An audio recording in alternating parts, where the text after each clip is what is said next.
Ivan hit me with the golden question. He said, if you had the power to restructure all conferences to your liking, what would your perfect college football landscape look like? This is it, guys. This is the set of keys I've been waiting for. Short of being elected college football commissioner, I've been waiting on the keys to realign this sport because I don't like it right now. I love college football. I don't like the alignment. It is totally insane to me that the tight end coach at Stanford could throw a rock out of his window into the Pacific Ocean, but he's going to play in the ACC this fall. Totally insane to me. Enough. I'm also tired of numbers being in the names of conferences, but the conference is named the Big Ten, and it's got 18 teams. We don't have to live this ignorantly. We don't need this. So here's what I have done.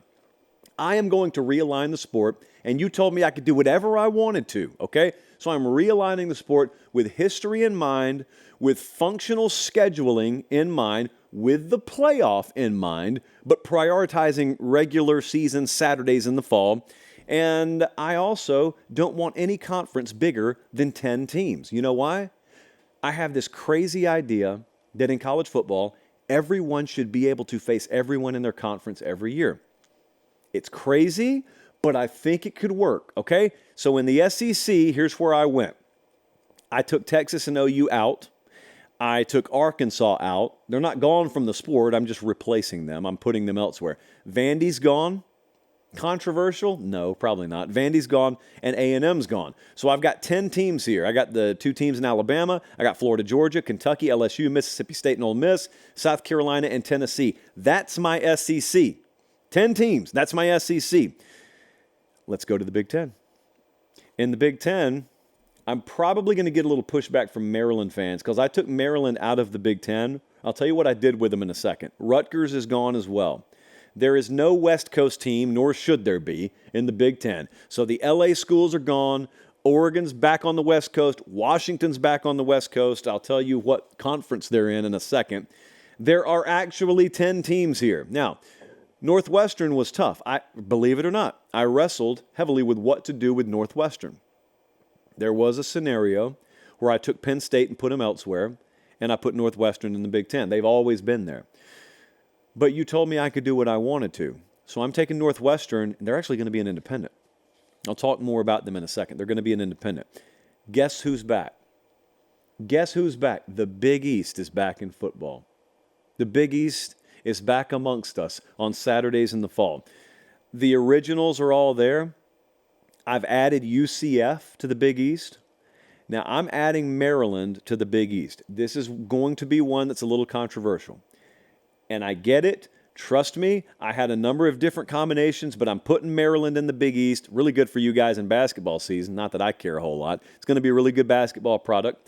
West Virginia is also going to the Big East because currently West Virginia is inexplicably in a conference where every road game they play is 1,000 or more miles away.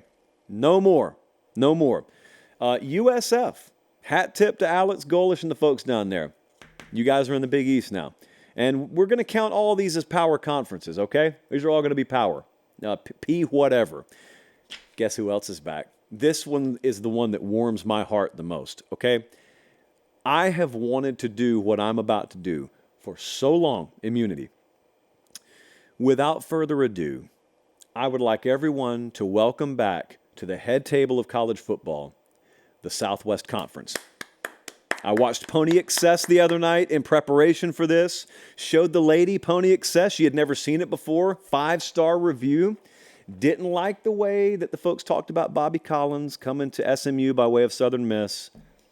She herself is from Mississippi, the southernmost portion. So she didn't like that, but otherwise 5-star review. The Southwest Conference is back. And I'm putting all the originals back. So Arkansas, Baylor, Houston, Rice. I got my eye on you, Rice. But I am bringing food back to the kitchen. SMU and Texas are back. A&M and Texas Tech, TCU. But you'll notice, if you're watching, I did add a team. I would like Oklahoma to agree to be in the Southwest Conference because Arkansas is there, and I don't want them to be the only non-Texas school. So I could have put Oklahoma in the other conference I'm about to talk about in a second, but I want OU and Texas in the same conference. That's a personal preference thing. But the Southwest Conference is back. I'm not touching the logo. We're not doing a thing to the logo. Okay, the logo, the W, no matter if you talk about certain unmentionable regions on the female or male anatomy, it resembles either. I'm not changing that logo. That W is awesome. It's glorious. It's wonderful. It's like the Super Bowl before the Super Bowl corporatized their logo strategy. The Super Bowl logo used to be awesome. Conference logos used to be awesome. And then people with suits that cost way too much walked in the room with their consultants marching in order behind them, and we don't get the Southwest Conference logo or anything like that anymore. The Southwest Conference is back. You know what else is back? The Big. Not 12, not 10. The Big 8 is back. You know how many teams are in the Big 8? 8. Crazy. Wild. I'm putting Colorado in there.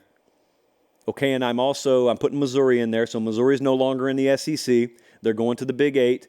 Utah, once upon a time, would have been in the Mountain West Conference. Well, now Utah's at the head table. So I'm taking Utah, and I'm putting them in the Big 8. So 8 teams in the Big 8. I got both the Kansas schools there. Nebraska's going from the Big 10 back to the Big 8. Now, you Oklahoma fans, actually, I have no clue what you guys want. In this world, would you rather be in the Big 8 or would you rather be in the Southwest Conference? You may want to be in the Big 8 because I anticipate you guys thinking you'd get screwed in the Southwest Conference because you would think that the heart of the political power would be in Texas, which it may be. Look, I would guard against it as much as I could. I mean, I am reinventing the sport, basically. But the Big 8's back. Oh, that's not all. That's not all. I'm bringing another entity back. Pac-12 Pate has walked in the door. My first order of business as Pac-12 Pate is to totally wad up and throw away any sheet of paper that says Pac-12 because we are once again the Pac-10. The logo's back. The Pac-10 little sunshine logo's back. And it's pretty much everyone who should be out there and no one who shouldn't. I've got both the Washington schools. I got both the Arizonas, both the Oregons. I got the 2 Bay Area schools. I got the 2 LA schools. Voila. There you go. You've got the Pac-10. 10 teams in the Pac-10, all of them out on the West Coast. Arizona's close enough. And it's a concept that worked for a long time, kids, and it could again. Now let me take you back all the way across the country to the conference that Cal and Stanford currently call home, and it's the ACC.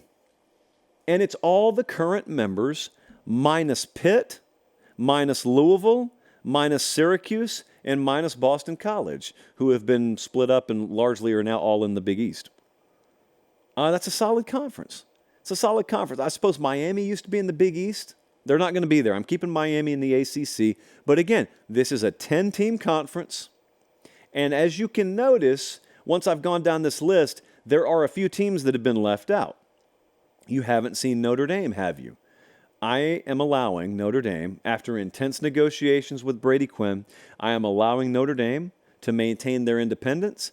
But of course, I've got room to add them. I got several spots in these conferences that aren't full. I am granting Brigham Young their independence, but they could also easily go to the Big 8. I just don't want to go past 8 for obvious reasons. UConn's going to be an independent. Vanderbilt is an independent in my world. That's all I have to say. Like, I made them an independent, and if anyone wants to fight me on it, you can fight me on it. But Notre Dame, Vandy, Northwestern, BYU, and UConn, those are independents. I have ways to work around it. If Notre Dame comes to me and says, hey, we actually want to be in a conference, I can do something about that. It probably would involve moving some deck chairs in the Big Ten, but I can do something about that. But there are minor changes here. Okay, for example, Iowa, not in the Big 8. They're going to stay in the Big Ten. They used to be in the Big 8. Virginia Tech, not in the Big East like they used to be. I'm keeping them in the ACC. Northwestern and Vandy, like I said, are independents. But no conference is bigger than 10 teams. In every conference, your conference schedule will mandate that you play every other team. That means the SEC, for example, is going to have a 9-game conference schedule.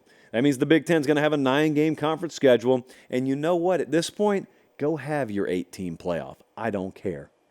If you're allowing me to restructure the sport, if you're allowing me to bring back beloved former brands like the Southwest Conference and the Big 8, if you're letting the Pac-10 actually be 10 teams, if you're bringing back the Big East in football, honestly, I don't care what you do with your playoff. For all I care, you guys can go take the conference champs and have yourselves a little conference champ, national, semifinal, and quarterfinal. Do whatever you want to. Don't balloon it up past 8 teams, but go have your auto bid for a G5, because I didn't do the G5. I didn't go past what we would call the power 1, 2, 3, 4, 5, 6, power 7, huh?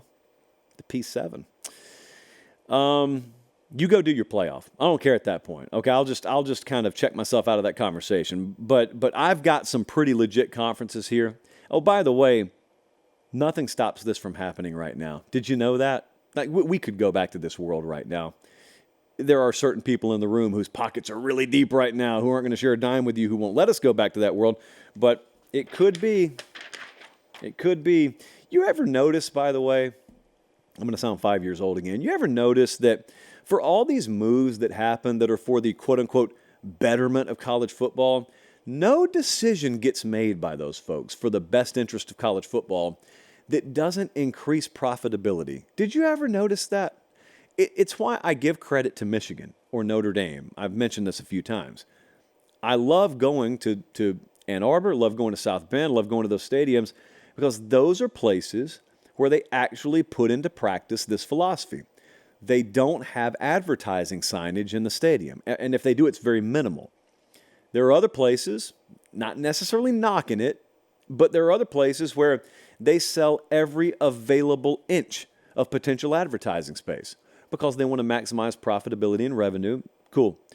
I respect Notre Dame and I respect Michigan for not doing it. There's money on the table to be had that they have decided is not worth sacrificing certain portions of what they love about themselves. Stands to reason, if you were really making decisions for the best interest of college football, there would come a time here and there where you have to leave money on the table for the best interest of the sport when you're making a decision. That never seems to happen. Every decision that gets made about college football nowadays, it always seems to come with adding another zero here and putting a green upwards arrow over there. It's a funny coincidence.